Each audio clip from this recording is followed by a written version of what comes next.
Khalifa live in Big D. And then straight off the griddle, Jeff Saturday is serving up pancakes, and they're coming in hot. We are ready to roll. It's a Tuesday edition of Get Up, and it starts right now. The energy level is high, ladies and gentlemen. Grabs is here. Meek is here. Saturday is here on this Tuesday. The big swagoo is ready to go today, and we have got a lot to say after a Monday night puzzler in the return of the night. It was Russell Wilson, back his first game in Seattle as a Bronco. What's he dressed as?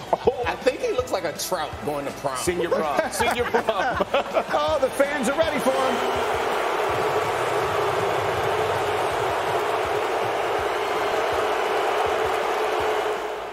All right, so the fans are ready. You know who else was ready? His former backup, Geno Smith, stole the show. First drive, jump pass, touchdown. Oh, that's outstanding. Finding a wide open man to get in the end zone. They don't have an answer for him. You better call them people. He said they wrote him off, and he didn't write back.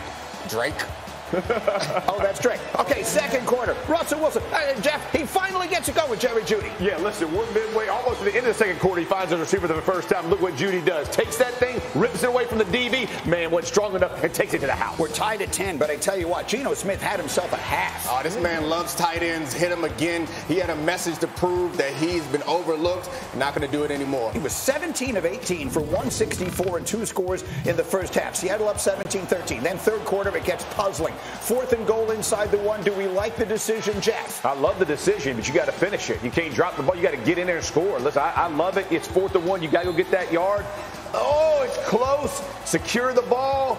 Ooh, that hurt. Gordon, it comes on the out. coach. It didn't matter that it came out because it was 4th down anyway. This one mattered because they get back inside the 5 and Javonte Williams, and he does fumble. Oh, yeah, this offense was a mess all night in certain situations. They seemed unsure about themselves. And right there, the fumble isn't because they were unsure, but it still didn't look good. So that's 2 trips inside the 5 and no points. Now here we are, 1st and goal. This time they get the touchdown, or do they? Look at the toes from Eric Tomlinson.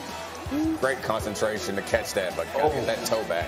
Just that much outside the line. So that sets up 2 plays later on a 3rd down. It's Wilson this time for Cortland Sutton, and it's no good. So they've got to settle for a 3. They go inside the 5 3 times in the second half and come away with 3 points. So it's 17-16. And here's the moment you wanted. The 12s against Russell in a 4-minute drive. And at first he had the ball moving, Jeff. Yeah, 3rd and 5. Listen, they're feeling it. They're getting it, moving it, converting. All of a sudden the energy's going towards their sideline and feeling good about it. And then this happened. Look at the lower right portion of your screen, okay? There is a minute left, and the Broncos have 3 timeouts when the man is tackled. Williams is tackled, setting up a 4th and 5 at the 46-yard line. And then tick, tick, tick, tick, tick, tick, tick. Over on ESPN2, Peyton Manning lost his freaking mind. He should have. They let the clock tick down to 20 seconds and then call the timeout to send Brandon McManus in for a 64-yard try. Dan, did they think they were in Denver? I think they might have thought they were in Denver, Greeny. They are not. Seattle is at or below sea level.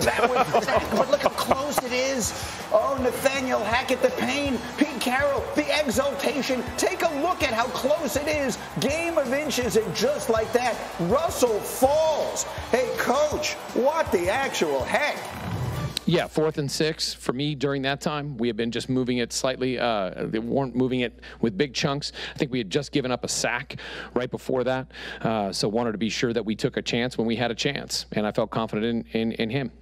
I believe in Coach Hackett. I believe in what we're doing, and believe in everything. And, anytime you can try to find a way to make a play on 4th and 5, that's great too. But also, I don't think it was the wrong decision. I think he can make it. Obviously, in hindsight, we didn't make it. But if we were in that situation again, I wouldn't doubt whatever he decided. Okay, stop. So Russell Wilson says the right thing because that's what Russell Wilson does. He says the right thing. But what the heck is the coach talking about? I think we just got sacked on the play. He thinks they just got sacked. They didn't get sacked on the play before that. Marcus, what the actual heck happened at the end there, and why didn't the coach know? We may have to come back to Marcus. Coaching malpractice. Coaching malpractice. That's going to be my word this year. Coaching malpractice, man. Listen, Russell Wilson, you either going to win the game or lose the game. We might still have to attempt a field goal. But, guys, the last time I checked, the probability goes up the closer you are to the damn goal post. Yeah. Okay? So you decided 64 yards. You either going to win or lose the game in that situation anyway. Allow your quarterback to see if you can get a first down. And also, you probably will get more plays. That is why everybody is losing their mind. Look, you gambling on 4th and 5. You got to get a first down. But if you call timeout, you convert it, you got a chance to get another 10, 15 yards potentially. So he's guessing about what's going to happen in the future as opposed to taking the shot. Bro, it's do or die on a kick. It's do or die on Russell Wilson on 4th and 5, who I think would have been able to scramble or at least find somebody over the top. If not, we would have all been sitting here today saying, we fine with that. Put the ball in your quarterback hands, see if he can make something happen. All right, Graziano, Dan, go. I mean, what? I mean, look, you didn't get sacked on the play before. You got 9 yards because you threw it to a running back that can't be tackled. So do that again. Thank you. And you have a first. Look, it may be that years from now we're looking back saying Nathaniel Hackett turned out to be a really great head coach. His first game as a head coach and play caller was not good. If Mike McCarthy had coached that exact same game last night, we would do a week's worth of primetime specials, and Stephen A. Smith would be laughing too hard to come into work. Like it was 12 penalties, including multiple delay of games. You can say, Fox, that fumble at the goal line wasn't because of the play call. They couldn't get the play in on time all night, and they were obviously discombobulated in that situation. He had a rough night, and it wasn't about trying to kick a 64-yard field goal with a guy who can do that. It was about that last minute and mismanaging it. And look, if we're going to get on Trey Lance's case for looking bad in his debut as a starter, then we can do the same thing for a rookie head coach.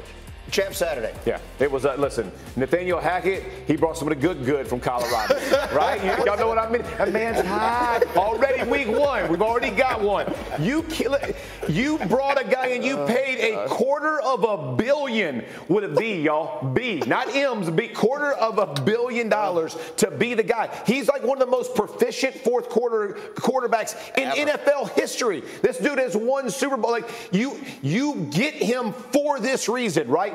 4th and 5. It's not like it's 4th and 15. It's not like you have 5 seconds on the clock. You got a full minute, 3 timeouts, and a 4th and 5 play, which, by the way, is a common call in the NFL. 4th and 5, advantage offense. Like, I'll take 4th and 5. You go 4th and 8, okay. 4th and 5, we have 100 calls. I don't understand why you would think a 64-yard bomb is going to, in a losing situation, is the way to go on 4th and 5.